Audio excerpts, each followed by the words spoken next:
What is up, everybody? Ethan back today with an album video. This is a little different. This is something fun. I've been wanting to do kind of for a while, but I'm finally getting around to it. Today I'm going to be talking about not really ranking, but 10 essential Southern rock albums for someone looking to get into Southern rock. Some of these albums are not the quintessential or best, quote unquote, album by these respective bands, but to me, I feel like they exemplify so well what Southern rock is in the sound.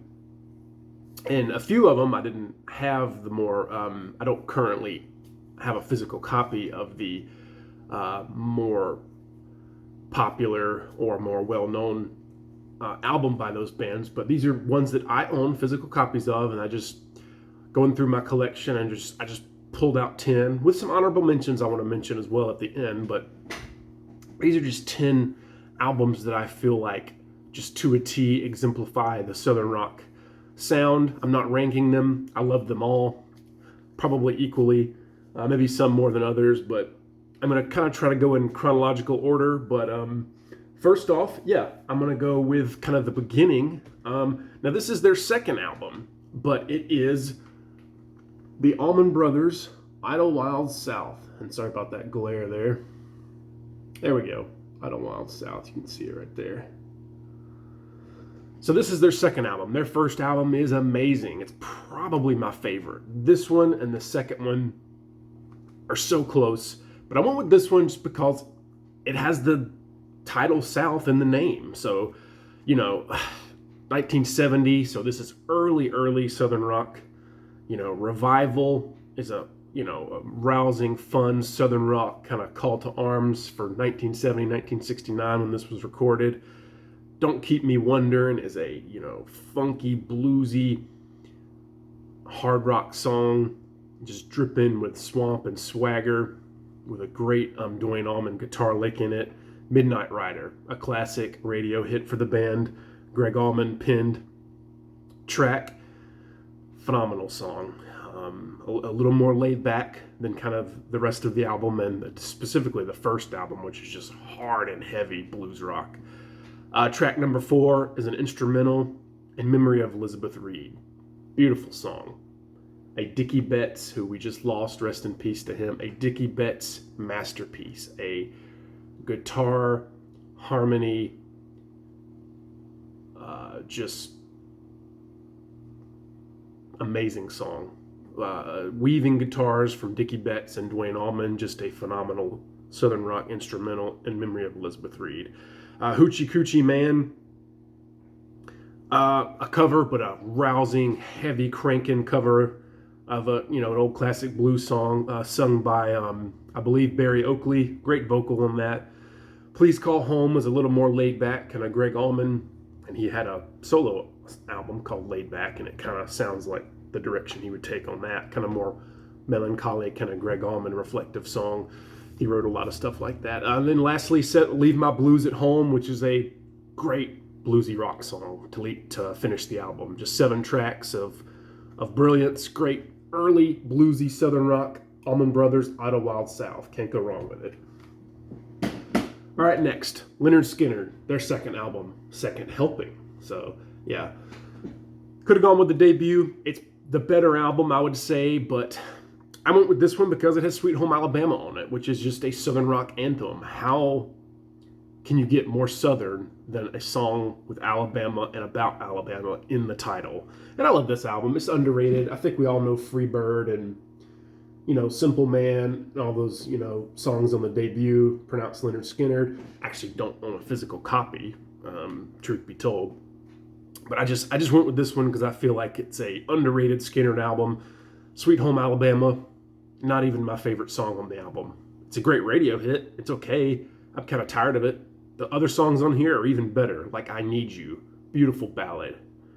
To me, that blows Sweet Home Alabama out of the water. I much prefer that song.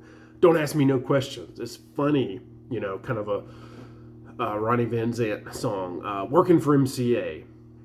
Love it. Heavy song. Ballad of Curtis Lowe, more light, more, more of a ballad. Swamp Music, great underrated deep cut. The Needle and the Spoon, just a classic song. A lot of other Southern rock bands later would kind of take that same theme of drug abuse, and then it all started here. I love Needle in the Spoon. That guitar lick, dun, dun, dun, dun, dun, dun, dun, dun. Just love it. Great guitar. Call Me the Breeze, heavy cover song. I love it. And I love the bonus tracks on here too. Was I Right or Wrong was a demo from like their 72, 71 era. Beautiful, sad, poignant, reflective song from Ronnie. Beautiful lyrics, very well written. What a lyricist he was. I love that bonus track. Was I Right or Was I Wrong? Check that out on Second Helping. So yeah, next up, Molly Hatchet, Flirting with Disaster, title track. Flirting with Disaster is very kind of well known. There's a look at the guys looking all Southern rock and redneck. Love that cover art, Frank Vazetta. 1979, this is just, they took the framework of Skynyrd and ran with it. Just love this album. I also love their albums after this with Jimmy Farrar after Danny Joe Brown left. I almost picked Beating the Odds. I really like that album, maybe more than this one, but for me, this is probably the quintessential Molly Hatchet album, their second one from 1979 for number 3. Next up, gotta go Outlaws from Tampa, Florida. I've already reviewed this album on my channel, but this is probably my favorite album of theirs. The debut, you could argue, is more, quintessential Southern rock, but this to me is just Gunsmoke, Hearing My Heart Talking, So Afraid, Holiday, Hurry Sundown is just a Southern rock anthem. Cold and Lonesome, Night Winds, Heavenly Blues, Man of the Hour, Huey Thomason, Henry Paul, co-writing, co-playing, co-lead guitar. Love it. Great Southern rock album right here.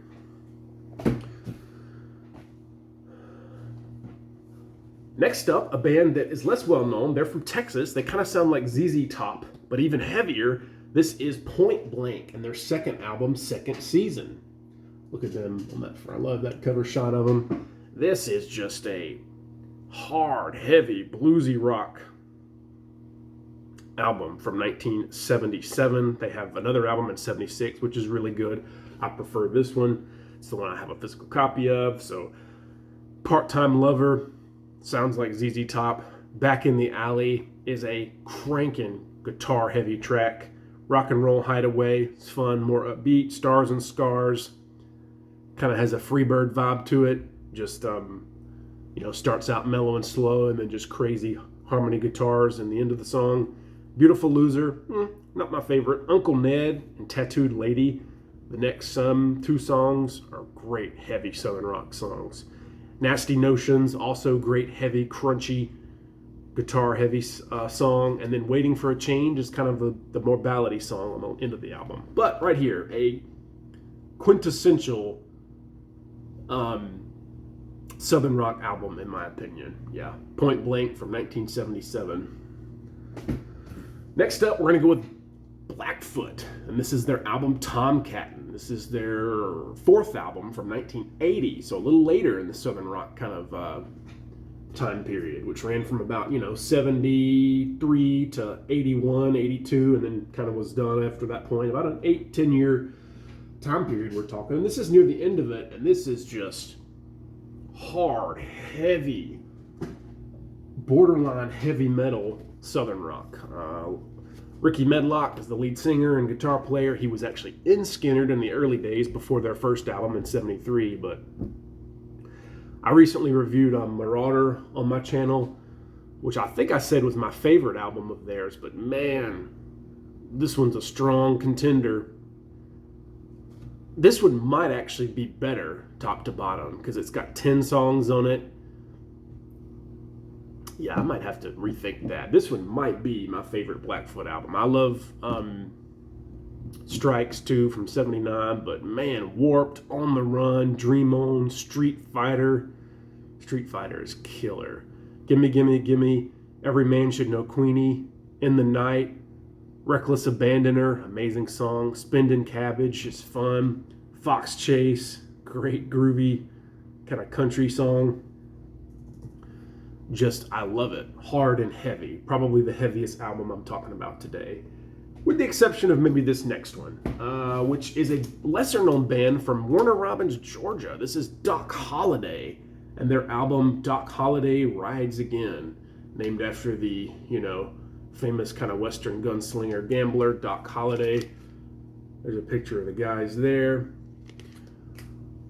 This is hard, heavy Southern rock, and this is 1982, so really late, kind of at the tail end of the Southern rock kind of time period. And this is just guitar heavy and anthemic rock with kind of like a Bob Seger gruff vocal. Love it. Last Ride is a crankin' killer Southern boogie track. Great kickoff for the album. Southern Man is a great anthem. Don't Stop Loving Me sounds like an 80s pop song. Really great kind of radio song. I love it. And then Lonesome Guitar finishes it off. That's kind of their free bird. Really long song, wonderful guitar solo, craziness in the end. Love it.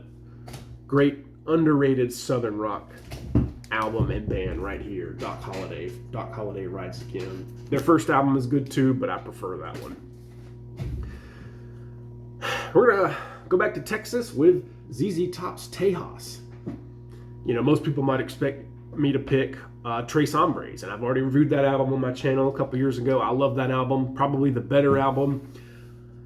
I consider that more of a, quintessential bluesy, hard 70s rock album. I love that album. It's better than this one, I think.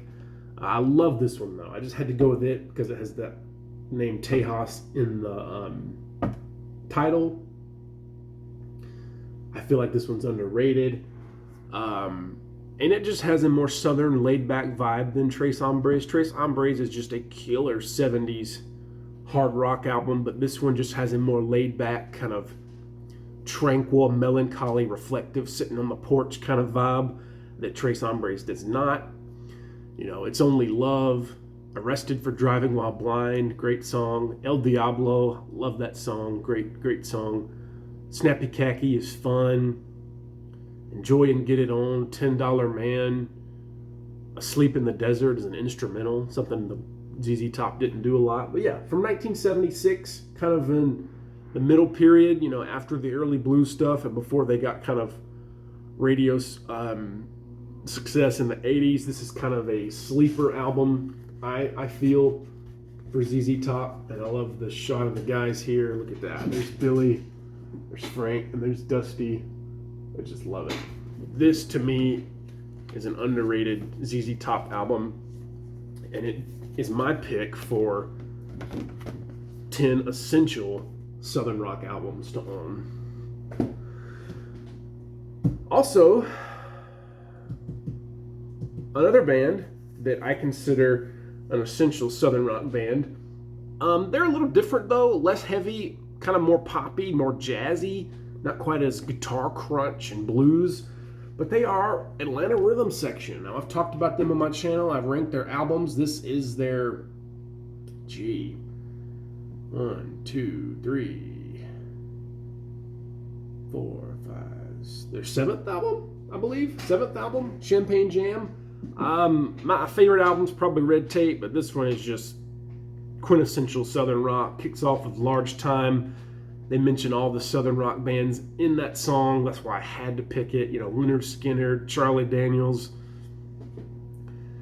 Love Large Time. What a killer kickoff track. I'm Not Gonna Let It Bother Me Tonight. It's fun and jazzy, more of a pop song. And this album as a whole is just fun, feel good, poolside, beachy pop music. And I'm not a guy who likes pop music a lot, but this is just Southern pop music, right through the album. Normal Love, beautiful song. Champagne Jam, the title track, is kind of a fun, funky song with a great vocal, chorus, and melody from Ronnie Hammond. Imaginary Lover on side 2 is a killer kind of radio hit sounding song. Love it. The Ballad of Lois Malone, great song. The Great Escape is, melancholy, reflective, more of a serious song.